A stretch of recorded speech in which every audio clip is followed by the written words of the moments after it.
Hello, everyone. Thanks for tuning in to this episode of the Creatives of Windsor podcast. I'm your host, Anthony Sheardown, and today I'm sitting down with Kristina Bradt, local artist, curator of Tiny Art Vending Machine, and she also does prep at Art Windsor Essex.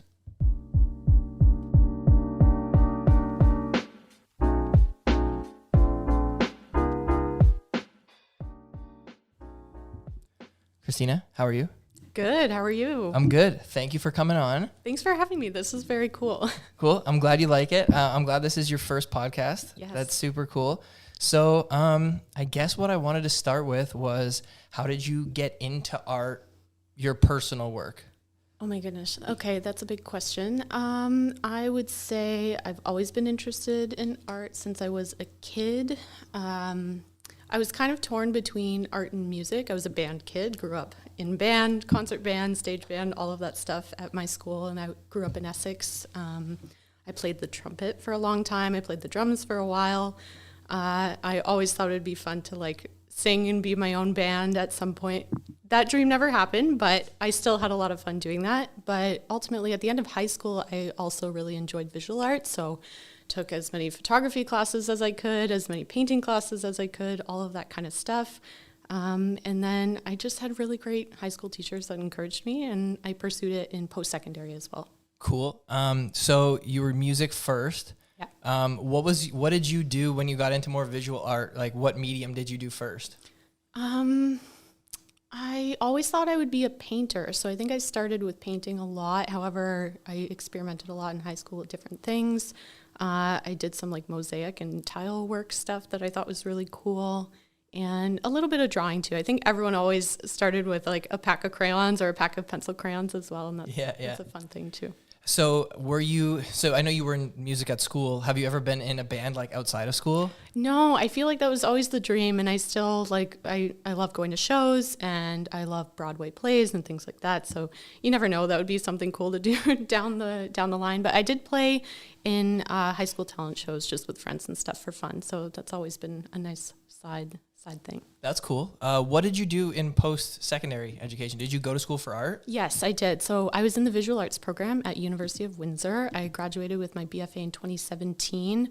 I started in that program thinking I'd be mostly in painting, and my experience totally changed that. So I think I got to second year, and I took a lot of sculpture courses, and that ended up being most of my focus for the rest of the time.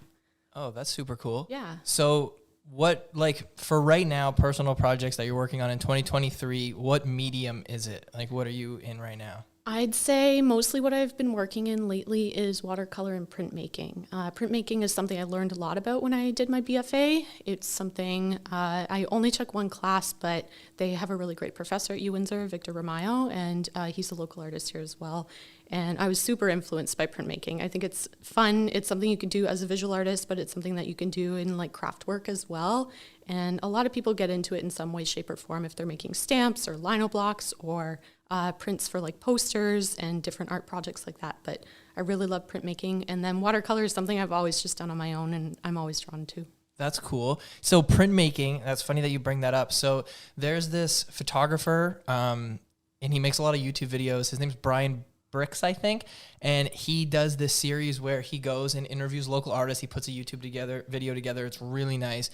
He picks all kinds of different mediums, and he takes their portraits on film, and he talks about them. And one of my favorites that he's ever done was of a printmaker. And a lot of the comments on the video were, wow, I didn't really know what this was. I never really heard of this. And my thoughts were the same as well.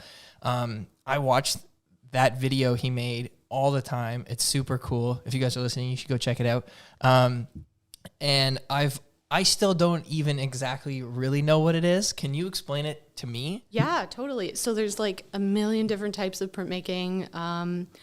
I'd say some of the most common ones are lino block printing. So picture a block of rubber of some sort. Sometimes it's soft, sometimes it's hard, and you have carving tools. So similar to if you were carving wood or something, you would carve into this piece of rubber, and then you can ink it up. There's all different types of ink. So similar to screen printing, for example, you could use an oil-based ink or something. You could use printmaking for clothing, for paper prints, for cards, for any sort of project. But ultimately, you come up with a design, you transfer it to the rubber block, you carve it out, and then you ink it up and you print it on whatever medium you see fit. So a lot of what I'm doing is paper printmaking. However, sometimes I do it on t-shirts or bags or things like that, usually for gifts. And it's fun because you can do so much with it. I truly believe printmaking is for anyone that wants to try a visual art skill, because it's easy to achieve a good result even if you don't think of yourself as an artist. So if you're remotely interested into it, I would say you should definitely do it. I think photography really translates as well. Yeah. I don't know. I'm always, most artistic endeavors, when I see them, like I always want to try them and I'm always interested in it, but I've kind of gotten to the point where I'm just like, I'm only going to do like my things, which is photography and custom framing, and just try to be an observer of everything else. Cool. Because I feel like it's so hard to be good at something. Yeah, I mean, I get that too. And it's okay to like want to be good at certain things, but also I feel like printmaking is that one thing that even if you're just starting out, it's easy to be really good at it really quickly. There's also ways to make it incredibly complex. Like you could have multi-layered prints. So like you have a carving that is printed with 4 different plates that create one image. So not only do you have to make sure they all line up properly, you have to make sure they're inked up properly, and then you have to use the right paper and position it properly on the paper. So like there's a lot of ways you could screw it up, and that's what makes it more advanced, I guess, in those ways for printmakers. But you don't even have to start there. If you're someone that is interested in starting printmaking, you could carve one block, one picture. It could be line work, doesn't have to be shaded in, and you ink it up and you have like something really beautiful afterwards. So I might try that because I really like tangible things. Yes. And a lot of photography isn't tangible, especially now, like in the digital age, which is why I've kind of like circled back to shooting a lot of film, because it makes it a little bit more tangible. But that's kind of why I've always done my custom frames, because it allows me to like build things and work with my hands and then print the photo and then put it in it. And I like taking a break from like all the digital stuff. Like it's great and the computer and everything's awesome, but it is nice to do stuff with your hands. Yeah, absolutely. It sounds like that's great for. Do you have any shows or exhibitions coming up that you're going to be in over like the next few months? So I'm actually working on a project with my brother, Andrew Bradt. I got a grant from Windsor Endowment for the Arts 3 years ago, and with COVID, things had been delayed, so we're finally working on that now. I don't have all the details shared online, so I don't want to share too much, but it's going to be coming up at the end of May, and the project is focused on, I would say, like, visual art, but also installation work. So some sculptural and interactive pieces in the gallery. It's going to be at Art Speak Gallery in Walkerville. The dates will be announced, but it's going to be the end of May. Cool. That'll be super fun. Yeah. I'll definitely look forward to hearing from that. When you get it going, send it to me. For sure. Everything for the podcast should be up and going by then. Yeah. When we're recording this has not been announced and nobody knows about it yet. Yeah. Kristina's the second guest. So yeah, maybe we'll share it on the socials and everything. If I have everything going, that'll be super cool. Maybe that'll be close to the time that you announce. That will be close to the time that this episode comes out. So that'll be perfect. Cool. Okay, sweet. So Art Speak Gallery. Well, let's get into galleries then. So you work at Art Windsor Essex, Yes, I which used to be called the Art Gallery of Windsor. Yeah. When did they change the name? End of 2022, I believe. So not too long ago, within the last year or so. They haven't done a rebrand, I don't think, at all in their time, and they're over 70 years. And it was just time. There's been a lot of change that's happened in the city in arts and culture, not just at Art Windsor Essex, but I think for a lot of the granting services or the little galleries and artist-run centers, and even just artists in general and what they were able to do during COVID and after COVID. But I think people are just more interested in trying something new and being open to new possibilities. And I think that's kind of what Art Windsor Essex is doing now, especially with the rebrand. Yeah, no, it's super cool. I was just there a few weeks ago. Everything in there's really nice. And they're working on the 3rd floor, I think, was closed. The 2nd floor. So they Second just floor. opened 3 different exhibitions on the 2nd floor. And then they do have some exhibitions that opened up in February on the 3rd floor. So everything's pretty well brand new within the last month and a half. And then there will be a changeover in June as well. Okay, cool. So you do the prep there, which it says on your Instagram bio. Yeah. What does that entail, and how long have you been doing that for? Yeah, so my official title is I'm a preparator, and what a preparator does is you help install and deinstall the exhibitions at the gallery. We do some work in the wood shop and matting and framing to set up works that are shipped to us that don't come in frames. really we just help the artists and the curators install the work and realize their vision. That's like the short form of it. I do drive like a scissor lift around. Sometimes I'm just painting the walls. Other times we are taking in shipments of like large crates from the loading bay, things like that. Oh, that's super cool. Yeah, thank you. Sorry, we had to take a quick break for a second. So yeah, we were talking about matting and framing and all that stuff and how you got involved with that. So how is the process there? Because I don't have any formal training with framing at all. I started doing it myself because I wanted to frame my work. And then over the years, I've just built more and more frames and gotten into like different processes, like learning how to like mount work and use like matting and just making everything nice. But a lot of it is just like trial and error and figuring out what's best and kind of watching some videos and seeing stuff online. And it's almost been 10 years for me. And, there's still so much to learn. Oh yeah. With everything. Definitely. How is it? Is it fun? Do you like it over there? Yeah, I do. I really love the job. It's one of the best like arts and culture jobs I've had in the last 5 years for sure. I didn't have any formal training for matting and framing when I started. I was an intern at the gallery when I was in my BFA, and then there was a job that opened up and it just happened to work out. I don't do a ton of the framing, and one of the good things that I enjoy because it feels like a stepping stone. Like I get to learn on the job all the time. It's always something new that's happening. It's not boring. There's something great to learn every single time that I work there. And they sometimes have ready-made frames. So a lot of it is like prints or drawings or photographs that get shipped in, and we're able to like figure out the sizing and cut the mats and put them in the frame. So I feel like I do more mat cutting than I do like actual frame making per se. But they do have the head preparator there. That's Stephen Nilsson, and he's been there, I think over 10 years now. And he does a lot of really great work making frames. He does it himself as well, like outside of the gallery. There's just so much to learn all the time. So I had no experience going into it. It's something I get to learn still a lot of the time. I feel like the mat cutting was a good experience for me personally in case I ever want to sell my own work and I can just go buy mat board and cut it at home.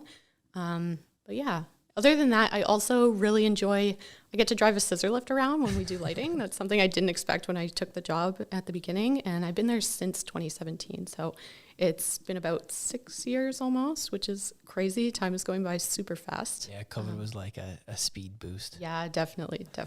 But driving the scissor lift around is one of my favorites.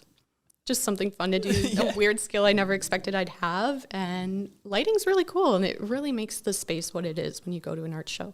Oh, for sure. Yeah, 100%. So when you do the mat cutting, do you do it by hand, or do you guys have a machine with like a hydraulic press? By hand. So it's just like a hand mat cutter, but it's probably about 5 feet long. That's cool. Yeah, pretty big. So that's actually one thing that I've never really done is mat cutting. Pretty much ever since I started my career, I get all my prints done locally at Suitors Photography on Tecumseh Road by John. He prints everything for me. I go in there and I'll sit with him sometimes when we print stuff. But it's been like almost 10 years. So like everything's pretty dialed between like with our working relationship. But he has a mat cutter with like an air compressor. And you do it up on the computer and you put in your size and it just like, and it cuts it all out perfectly. So I've never had to cut because I just do it there. Yeah. And it's super nice, but I know that there is like the tools and I would like to try it, but it's really easy to do it there. So yeah, I've just never done it. That's really cool if you have that kind of hookup too, because the one thing I find, if you do like really, really small mats, it becomes complicated. If you do really, really big mats, it becomes complicated. So it's more like the middle ground that makes you feel comfortable if you're not doing it all the time. So I think that would actually be really helpful if someone wanted to start learning how to cutting their own stuff, like starting with a machine like that and seeing how the whole process works and understanding the math that goes behind it would be a great stepping stone to start cutting your own. Yeah, it's a lot. Do you guys mount work there too? Yeah, so some of that we mount. Some of it, I would say like really cool. Hopefully this isn't like a secret of the trade, but anything that's in the permanent collection already has its own mat. And then they have this cool little outer mat that like folds over onto the piece and protects it while it's in the vault over at the gallery. So you can always like pull the piece out, fold the other mat behind it, and then you have the artwork ready, matted, and you just find the corresponding frame size to go with it. So like everything is ready to hang. If they wanted to curate a 100-piece show filled with like a ton of prints that are in the collection, you could do it relatively easily and everything's ready. So that's the kind of organization I strive to have. I feel like I don't really have that down yet in my own personal stuff, but it'd be cool to do. Yeah, that's super cool. Okay, so I kind of want to move on to the Tiny Art Vending Machine. Sure. But first, I want to go into like, it's almost summer. Markets are starting up and stuff like that. Have you ever done a booth at a market on your own as a solo artist, like with your personal work? I think I did a booth. It was a while ago. I was probably in my last year of university or just out of university. I did one in Kingsville at one of the markets. It was a really good experience. I don't remember the name of the market. I think it was just a general like outdoor street festivals type thing. It was near the Leamington Arts Center, and that was a really cool experience because there was a lot of food stuff going on out there too. I think that really makes the experience, like artisans that are there and street performers and food and all of that together is what really makes a festival successful because there's something for everybody. I like the experience. It's so much setup. Oh my gosh. I hope people really appreciate when those markets happen because everyone there is working super hard to put things together. So I found that really tough, and like you have to be very organized and have everything put together. So, and the weather is just really unpredictable too. Yeah, the wind can like really, you got to be prepared for wind. If any artists are listening to this that haven't done a booth yet, the biggest thing is like it could be windy, especially when you're in like a field or somewhere and your stuff will blow around and you need to be prepared for it not to blow around. I learned that the hard way. And like, it is so much work. I started doing booths. I think I did the Walkerville Night Market when it used to be on the Wilstead parking lot. Back in 2016, I started with booths and I did them a lot. That's kind of how I started my business, getting my name out there. Like 2016, 17, 18, I did booths like crazy. 2019, I didn't do too many. And then COVID came and then there was none. And I'm getting back into it this year, actually. I'm kind of redoing my booth setup because it's been so long. But the biggest thing for me with redoing my setup right now, with a little bit more experience, is have everything be able to get up within like 45 minutes. So like simple is better. People like don't build a crazy wall. Like people build like big like wooden walls and need like trucks to get it there. And it's annoying. Like just like keep it simple. People are going to look at your work more than your booth. So just like fold up tables, you know, that's like, I don't know, that's what I think is best for me. Cause even I do the wedding show at the Kaboto Club and people are in there for like 6 hours setting up and I'm in there like 30 minutes and it's the best. Yeah. You gotta go quick. Yeah. But, so anyway, back to booths and all that stuff. You started the Tiny Art Vending Machine, which is super cool. Well, you started that about a year ago? Yeah. It'll be a year coming up on June 18th. So first, how did you get the idea to do that? And we'll go from there. Yeah, absolutely. So I've seen Tiny Art Vending Machines before. Like, it's not a new concept. I don't want anyone to think like I think I've coined this idea. They're everywhere. They're very cool. And everyone's been doing them differently. I'd say I heard about them online 5, 6, 7 years ago, but I went to Las Vegas about 3 or 4 years ago and I saw some of the cigarette vending machines that had been converted into Tiny Art Vending Machines. And I just thought they were so cool. They were on the Vegas Strip and a lot of the hotels and like little boutiques and stuff like that. And I was like, wow, you kind of unexpect it. You don't expect it in a place like this. I was just going there to like grab a nice meal or like go see a show in Vegas. And I was like, what is this weird little machine here? What's going on? So I was pleasantly surprised to find one in person. I bought some art from it, obviously. And I was just happy to like learn about someone new that I probably wouldn't have found online. It was just a chance to meet somebody and like see what their work is and then look them up on Instagram or see what their website's like and check it out. And then after that, I was like, man, Windsor needs a Tiny Art Vending Machine project. This would be really cool. But I didn't want to approach it as having a gallery that's like a profit gallery or something. I don't know. Sorry, I'm getting lost in this question again. Maybe I should restart from that point. No, you're fine. You're fine. You can just keep going. Okay. So yeah, like you thought Windsor needed a Tiny Art Vending Machine. And then did you find the machine before or after? Because I know you got the grant for the machine, right? Mm-hmm. Did you find the machine before or after you got the grant? And how did that process go? Was it hard to find a machine? Yeah. So the idea had been in my head for about a year and a half that like, I want to apply for a grant and start a vending machine project. That's where it started. And then when I applied for the grant, I had an idea of what kind of machine I wanted in mind when I sent it in. And Then when I was successful and got the money, I was like, okay, great, I'm going to go buy one of these. And I did not realize that a lot of the machines were on back order because of everything. So like getting them shipped into Canada, it was going to take up to like 4 months. Ooh. And at that point I was like, no, I want to start this summer and like have it for festivals and outdoors and all this stuff. So I just started looking at Facebook Marketplace to see if I'd get lucky. And the one that I have was from someone in Vaughan. So he had a candy store up in Wasaga Beach. He had no room. He already had 3 or 4 vending machines and he was getting rid of it. And I was like, hey, can I drive up and get this? And I had it within like 3 days. So it was not the one not the vending machine I envisioned, but I feel like it was a way better option and things turned out even better than I could have hoped. Yeah, that's super cool. You were around like crazy last year. Yeah. Lots of different shows, right? Well, see, this might come out in a few weeks. Where are you? Do you do it like month to month, or do you just like, oh, this show's a week, I'm going to do it for a week, and then the next one's a month, I'll do it for a month? Is that kind of how you do it? So it started off with the idea that I'd go to anywhere that would really like have me, and it could be any length of time. So I'd pop up for a day if someone was only allowing me for a day. I'd pop up for 2 weeks if someone wanted it for 2 weeks.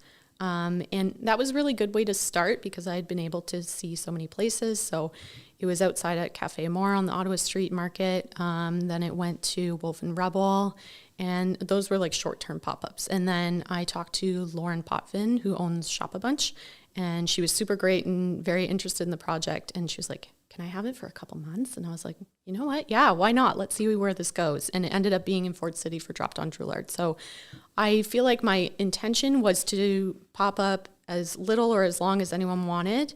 But now during the winter time when it's harder to go to markets and things like that and people aren't out as much, I did start doing the long process of having them for about a month at different places. And it's kind of been nice, I have to say. So I'm hoping to kind of teeter back and forth between those two methods. If people only want it for a certain amount of time, that's fine. But I hope to have it at least for like 2 weeks at each location, because then it's more time for people to come in and explore that business too. And that's an important aspect of the project for me.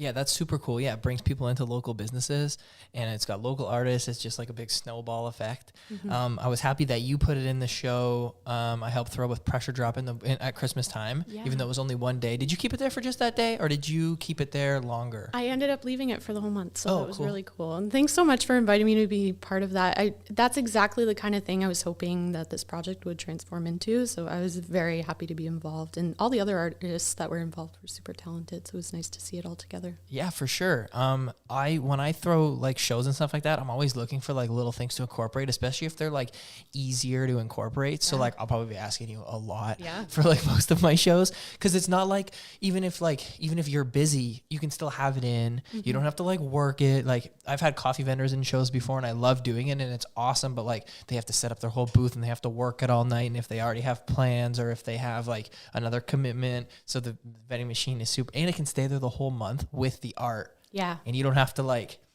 be with it. Right. Because you have your little bin that the balls go in, right, when they're empty. Totally. Do a lot of people like try to keep those, or do you usually get them back? It's funny. I didn't think of the recycling program until like, I don't know, after I got the grant. I was like, okay, I have this kind of abstract idea. It's not totally fleshed out. I don't know if this is going to work. People are going to want to keep them. I keep hearing like they look like Pokeballs. And I was like, oh, okay, yeah, everyone's going to want to keep it. No one's going to want to donate it back. But doing the recycling program and having them enter into a contest, I don't know if that was the reason or people are just super nice or what, but I've gotten 90% of them back. That's good. Yeah, it's great. It's great for like keeping the cost down too, because this is really just a community initiative. It's not like some for-profit thing, right? So 100% of the proceeds go back into the project. I'm not taking a cut. If I get a grant, then maybe I get a curatorial fee, but otherwise, like, I just want artists to get connected and sell their work. So it's been really cool. Yeah, for sure. Like, yeah, when I got my first one, I was like, I saw that you had the thing, and it was like, I was like, does she have to like incentive people like to put this back in? Because I saw you did the contest, and I'm like, I would just put it back in anyway. Because like, yeah, you know, obviously you're not like, you're doing it for the artist and for the community. So yeah, if you guys get one of those, make sure you recycle the ball that comes in. So how many do you have in there at a time? Let's say like you go set it up for a show and you just filled it up or whatever. So I think it can fit up to 150 total. To be honest though, it's a used machine. It's older. You can't even buy this machine anymore in Canada. I really did get lucky when I found it.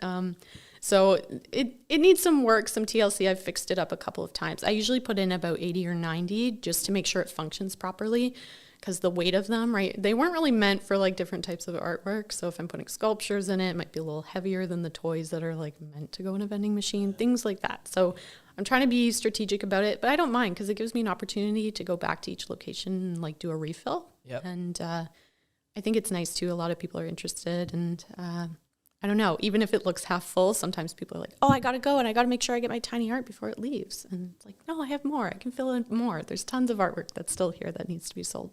How do you go about picking the artist for it? Like how many, do you have like these 20 are in right now? When they're out, you go back to them, or do you go to new people? So the plan is every artist gets commissioned once and that's it, theoretically for now anyway.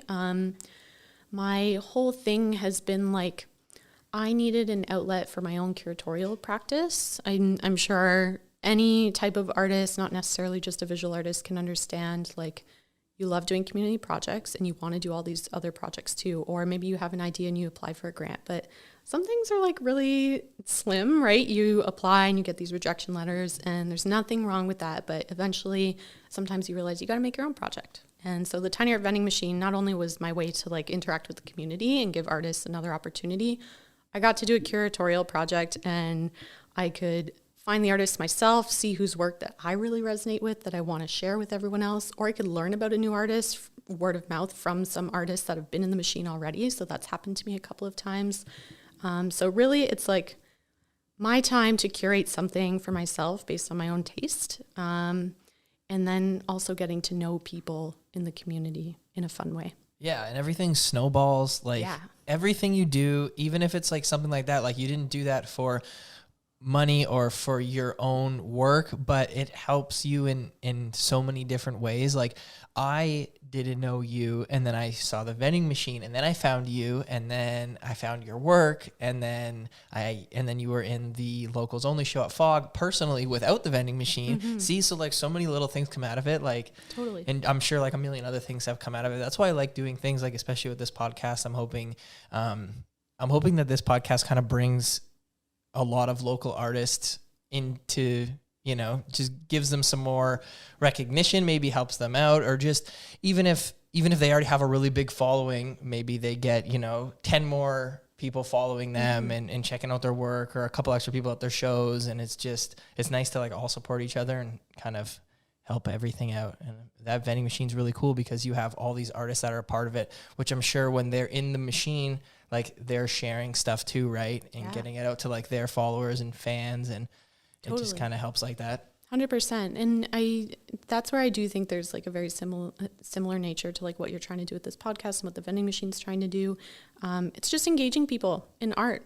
Artists can do that on their own, of course, but this is a more intimate way to get to know somebody. And sometimes you learn something about someone you don't expect. So if someone comes up to the vending machine and they get a capsule from an artist they don't know, that's a new connection that's made. Or if someone listens to your podcast and it's from an artist or creator in the city that they don't already know about, then that's another connection that's made. So I agree. I think the projects all go hand in hand, and it's really nice to just connect with everyone else that's doing creative endeavors. Yeah, like I find in Windsor especially, like it's really important that like we work together and do all kinds of things together like this, because just like it's a small city, but it is still big. Like there's in Windsor Essex County, there's still a lot of people, and helping each other, like doing things together, and then getting people that follow my work.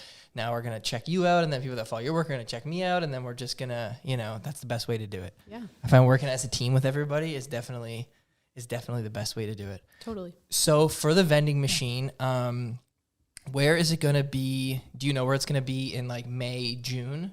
So right now it's at Vintage Haven, and that's on Ottawa Street, and it's going to be there until May 6th. So beginning of May, it'll still be there. The following week, it's going to be at a location in Emeryville. That's all I'm going to say right now. I don't want to tell anyone too much, but I do know where it's going. Me saying the location of that, you might already know. I'm going to tell you it's a food stop. So that's it for now. And then after that, I'm hoping to get more into the county. So hopefully back out into Leamington, Kingsville area, maybe at one of the wineries. I'm not going to tell you exactly which one either. And then it's going to be going to LaSalle, to a cool little local spot. That's cool. Yeah. The place it's in till the 6th. What was that called again? Vintage Haven. Is that a new place or has that been around for a while? They've been around for 16 months. I was just talking to Rachel about it. So she told me 16 months they had been on Ottawa Street. I think she started her business online, but now it's something that she got a brick and mortar for. It's across from Cafe More, if anybody knows where that is. Yeah. Cool. That's super cool. Okay, sweet. So I want to kind of get back into, I guess, your personal work. Sure. Do you have any shows or exhibitions that you're going to be putting your stuff in coming up? Yeah, so the project that I am doing at Art Speak will be my work and my brother's work. A lot of it's those collaborative installations. It's something that I started doing sound recordings and field recordings in my 4th year of my BFA, and it's something I was always interested in, trying to think of ways to what does sound mean to a visual artist, or what can sound be even if you're not actually hearing it, maybe you're just seeing it. And those were the kinds of fun, funky questions I was asking myself when I was exploring my practice. So that's very much the inspiration for what this work is going to be. And then after that, I have been applying to do a personal show of some of my printmaking and watercolor work. I don't have anything fully scheduled yet, but I've been wanting to branch off of a curatorial project I did last summer. It was titled Artist Something Else, and it's just talking about the notion of what does it mean when you're an artist but you have another identity, whether it's as a creator or as someone who's being an artist part-time, and maybe you work at a coffee shop, or maybe you work at a grocery store, or maybe you're an investment banker. I really don't know. Being that artist and then being that something else, and how does it affect your practice, and what does it mean to you when you do get to share your work in those environments or outside those environments? So this printmaking work and this watercolor work is definitely going to touch on those pieces. And it's mostly from photos I've taken that have become a scrapbook of the last 5 years of being a preparator and working in arts and culture roles, and transforming those photos and documentation that I've taken into those paintings and those prints. That's super cool. I'm excited to see some of that. Yeah. What does your brother do in terms of art? Yeah, so my brother, he started as a musician. He's still a musician now, but I would say he's leaning more towards the visual arts realm. He went to Concordia and just finished his degree 2 years ago in sound engineering. So he's mostly a sound and installation artist, I'd say, as well. And we've always supported each other's initiatives, even though he was more music and I was more visual arts, but we always try to find ways to collaborate together too. So this was one really concrete way to do it because we had grant funding to back the project. So we've been meeting 2 or 3 times a week for the last month and a half or so to really refine and work on this project and get it ready for May. But ultimately, I think he's going to look around and try and apply for his own projects as well too. But right now he's a developer. He works for Unbounce. It's a company out of BC. Oh, that's cool. So for him, artist something else is musician / visual artist / coder, which is interesting. I think that'll influence his practice, where his practice also influences what he does for a day job. Yeah, for sure. What is your day job? My day job. So mostly I've been very, very fortunate and very privileged to be in arts and culture roles. I was at ArtSite Inc. as their programming coordinator for the last 2 years. I did just finish my contract up with them, but ultimately I was helping organize the exhibitions, the promotion of the exhibitions, the setup, install and deinstall of the exhibitions. I'm in between right now. I'm doing a lot of contract and commission work for myself and my own projects, and I'm still part-time as a preparator over at Art Windsor Essex. So mostly arts and culture around the board, which again, I really acknowledge it's a privilege. It doesn't happen for everybody. Yeah, for sure. But lots of hard work though. Yeah. Yeah, that's true. Got to be always hustling. You have to be creative to find the next thing. Totally. So no, that's really cool. Your show, it's at Art Speak, right? With you and your brother. So you were saying visually interpreting sound. Mm-hmm. How are you guys, what's the show going to look like? What are you guys going to do in there? Yeah, so I can talk about too, the very specific concepts. So when I applied for that grant through Windsor Endowment for the Arts, the whole point was to focus on Windsor Essex. So highlighting the way that sound makes up our environment. So we went out, there's a lot of field recordings, or even studying and just going to these different places. It could be galleries or bars or cafes, or out into Ojibwe or Lakeside Park, or really just exploring all over Windsor Essex, paying attention to what the soundscape is like, and then finding ways to highlight those sounds and why it's important about like where we live and where we are and what our region really sounds like. So there's a lot of individual sculptures that you can interact with, things that you'll literally see that you can pick up, things that make sounds in the gallery.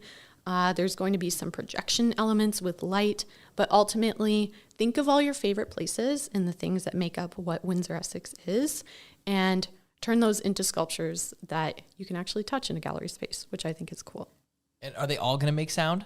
Not everything will make sound, but it will be inspired by and like highlight what that sound is. I'd say majority of them do have some sort of sound emitting component to it, but some of it's going to be mixed sound, like from the recordings we've actually grabbed in Windsor Essex. That's super. So it's very interactive. Yes. How long, I don't know if you said, I might have missed it. How long are you going to be there for? It'll be on for a week, but we're also going to host like 3 evenings. Because it's a sound-based exhibition, it's tricky. Like, you don't want to host an opening night because if there's too many people in there, you don't really get to enjoy the actual artwork itself in this case, right? So on like probably a Tuesday evening, a Wednesday evening, and like a Friday evening, we'll have open hours so people can come anytime. It's cool if you just want to stop in and interact with the pieces. It doesn't have to be this whole like evening of arts per se. Just come in and see what you think and tell us too. Yeah, no, that's super cool. I definitely want to check that out.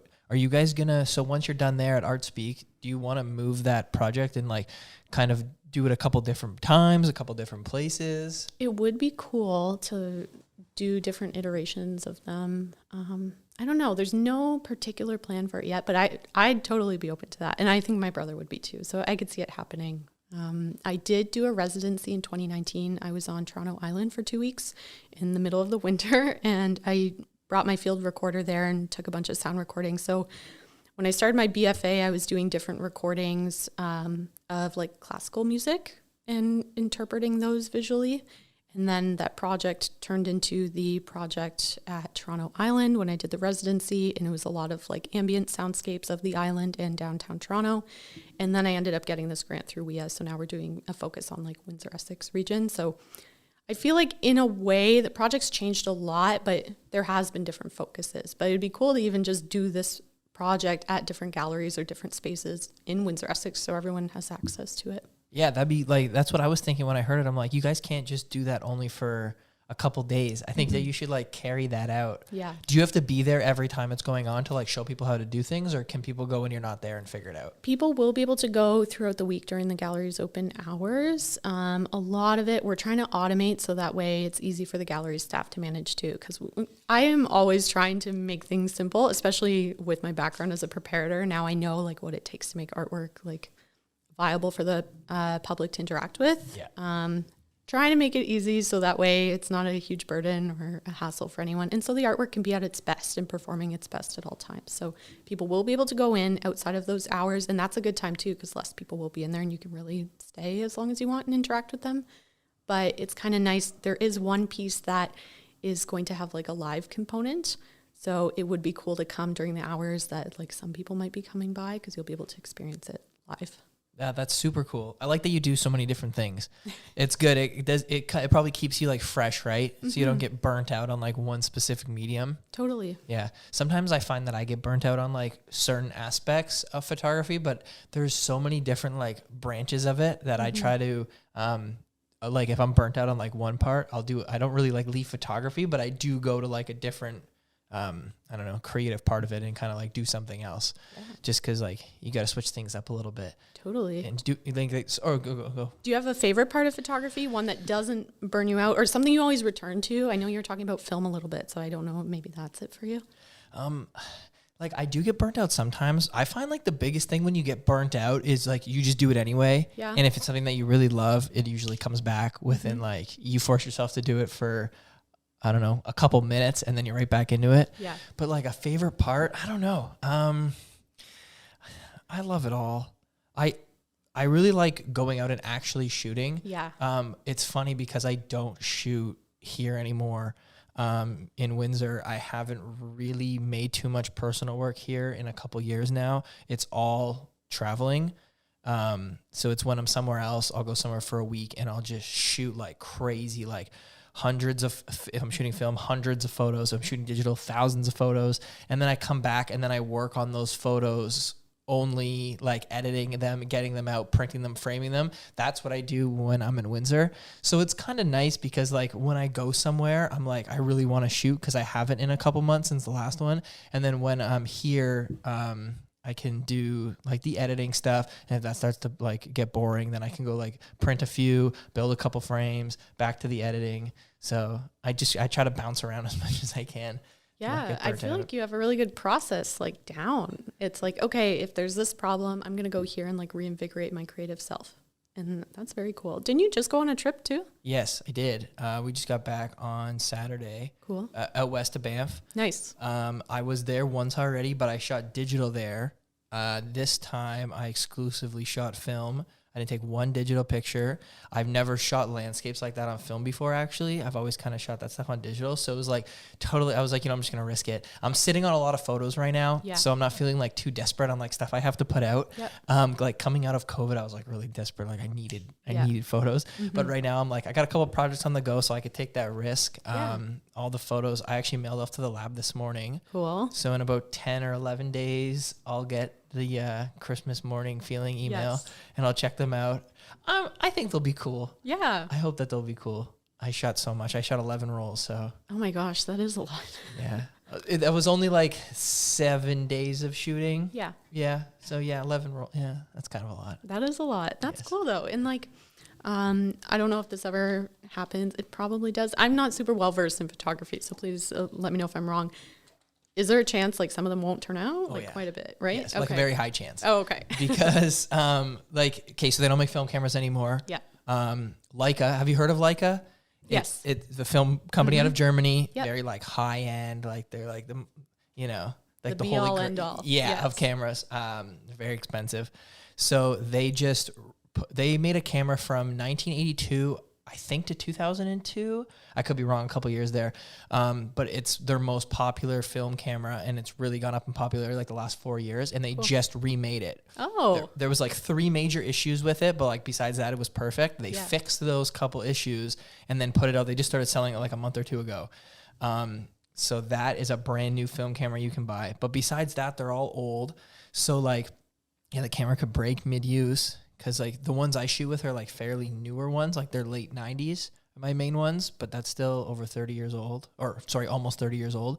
So like that could break, ruin a photo. Mm-hmm. The film's in the mail right now. Yeah. What if something happens to it in the mail? True. What if it gets like lost or damaged? Oh my gosh. When you fly with film, a lot of people don't know that it can't go through the X-ray. Oh. If it goes through the X-ray, it'll get exposed. Or it'll get all muddy. So it's mostly with higher ISO films. So they usually say like 800 and above can get messed up, but and the average film speed people shoot at is 400.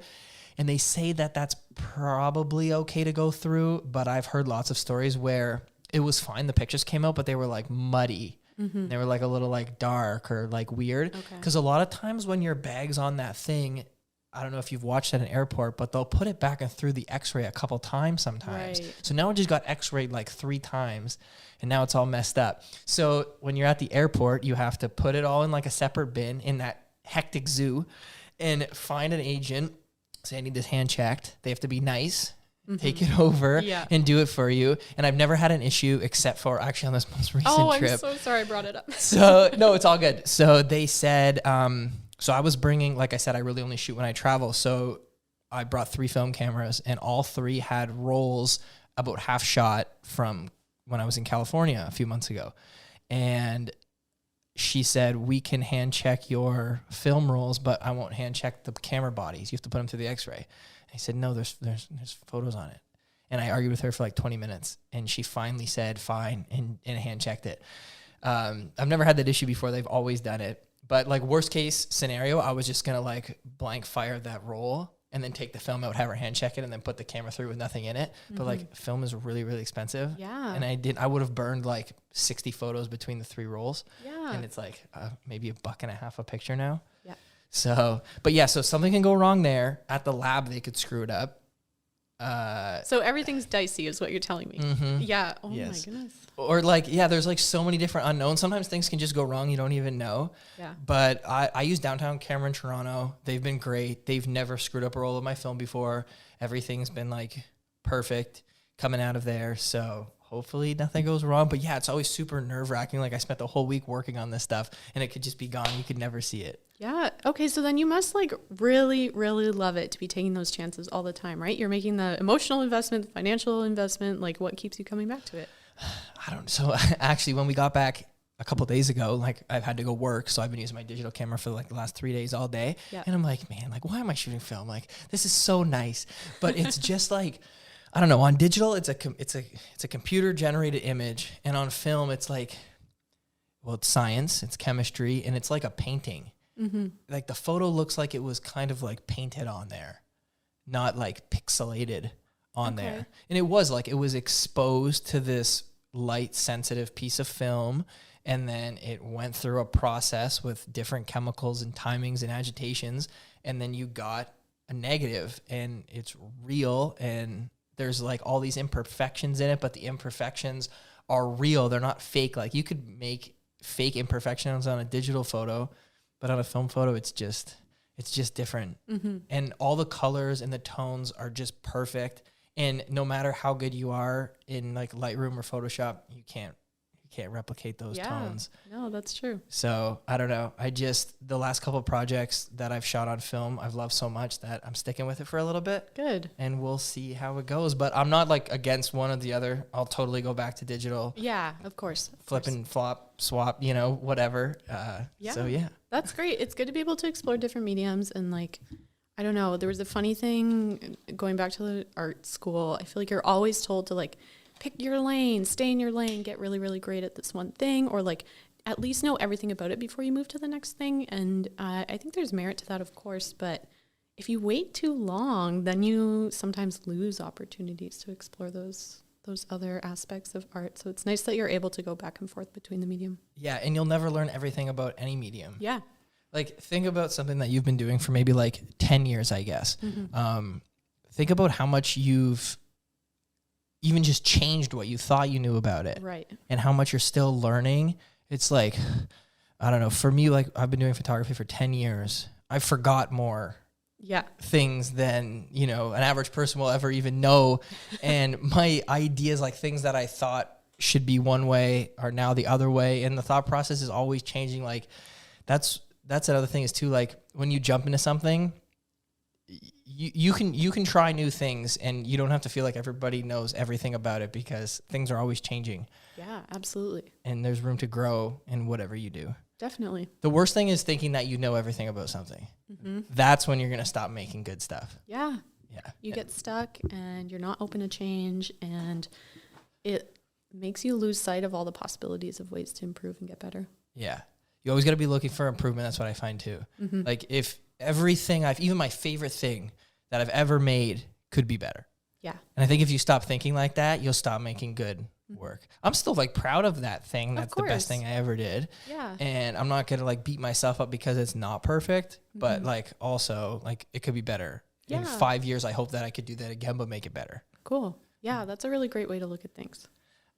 So this is kind of circling back to things we talked about before. You've brought up grants a lot. Yes. And I know that, you brought up grants a lot, and I know that you've gotten a few grants. So what are some of the best, because a lot of people are probably going to be wondering this, what are some of the best ways to find grants that fit or that tailor to you, and how do you find your grants, and what are some of your favorite grants you've gotten, I guess, that are still available? Yeah, totally. Okay, I'm like the poster child for Arts Culture Heritage Fund, unofficially, of course, but I just think it's a really cool program, and it's nice that the city has that. I hope to see like an increase in funding that's available for the Arts Culture Heritage Fund. I think we are a little bit behind than some of the other municipalities in Ontario, of course, but like ultimately great program. And it's nice that it's multidisciplinary. Like anyone that has an arts or culture project has to apply for the Arts Culture Heritage Fund. You are limited. You have to be a resident of Windsor, but if you do a collaborative project and you apply with someone else that is a resident of Windsor, like that'll help you in that way, shape and form. But it's up to $5,000 for a project, and it's local. So it's not you competing with people across Ontario or people across Canada or people internationally. Like, you're only competing for those grant monies with people here. And I say competing lightly because everyone that gets them is usually like part of the community and wanting to help out with other projects. And there's ways to share those resources too. But ultimately, like, everyone should look at the Arts Culture Heritage Fund and see if it's a good fit for them. It's a great beginner grant too. It's not too stressful. They have an online form that you fill out, so you don't have to like format an entire document, even if you're not super confident in your writing skills. I think that's something that's a little bit different than some other places. So all the way, Arts Culture Heritage Fund, start there. You can learn a lot on the city's website. If you want help with grants, somewhere locally that you can ask for assistance is the Arts Council Windsor and Region in Walkerville. That's actually like where Art Speak Gallery is attached to. The staff there is really incredible, and they're very helpful. They'll look over your grant that you've written already and like give you some pointers. So that's really important, and it's a free resource if you're a member. I don't know. Those are like two of the main local ones. Windsor Endowment for the Arts, they give out grants every 2 years. That's a grant that I've gotten. And I think that's cool because it's more of an awards grant. So not a ton of reporting that you have to do with it, like a little bit more freedom. But that one's up to $3,000, I believe. And then you can start getting into some bigger grants like Ontario Arts Council or Canada Council for the Arts. Those are harder to get for sure. There's a lot of people that are applying and competing for them. But the really good thing is there's so many categories, so you could probably find one that really fits for you. If you're a visual artist doing an independent project, there's a category for that. If you're a visual artist doing a community project, there's a category for that. If you're a curator, there's a category for that. If you're a musician, there's a category for that. Like, there's all different categories, really tailoring to who you are in Canada Council and Ontario Arts Council. Cool. Yeah, I'm sure that's going to be really helpful for a lot of people, especially the Arts, Culture, and Heritage Fund. Yeah. Like, anybody from Windsor can apply for that. You guys should definitely check it out. And you can do it twice a year. Yeah. February and July? Yeah, usually. Sometimes it's August, but basically winter and summer. Yeah. So yeah, if you've never applied for a grant and you have a project idea, definitely look into that. It's really cool. So I guess, where can people find you? Where's the best place to follow like what you're doing and all your work? Yeah. I'd say I'm very active on Instagram the most. So if you want to find the Tiny Art Vending Machine, it's at Tiny Art Vending Machine. Super simple and straightforward, no punctuation. If you want to find my personal work, it's at Krizzlepie, which is KRIZZLEPIE. And then I do have a website as well, KristinaBradt.ca. Again, straightforward, simple, just my name.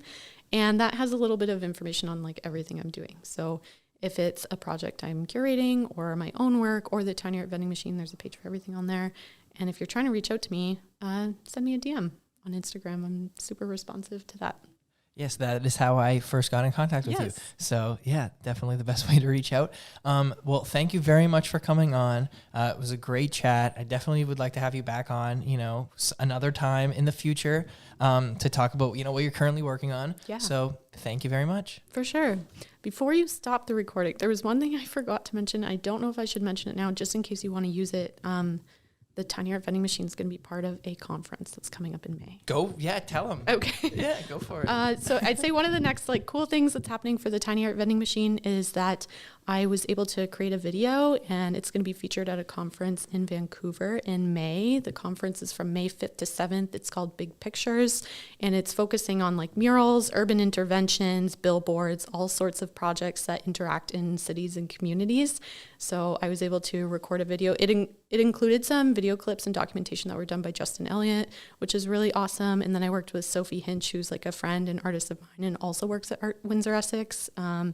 And it's just talking about me and some of the artists and the spin-off projects that have happened for those artists because they were part of the vending machine, and really just why I love the project and what's important about it. So there's a video. It's going to be available online too. You don't have to just attend the conference. You'll be able to see it from May 5th to 7th. Okay. That's awesome. Yes. Thank you for sharing that. I'm glad we got that in there. So yeah, well, again, thank you very much for being on, and I look forward to seeing what you do this summer.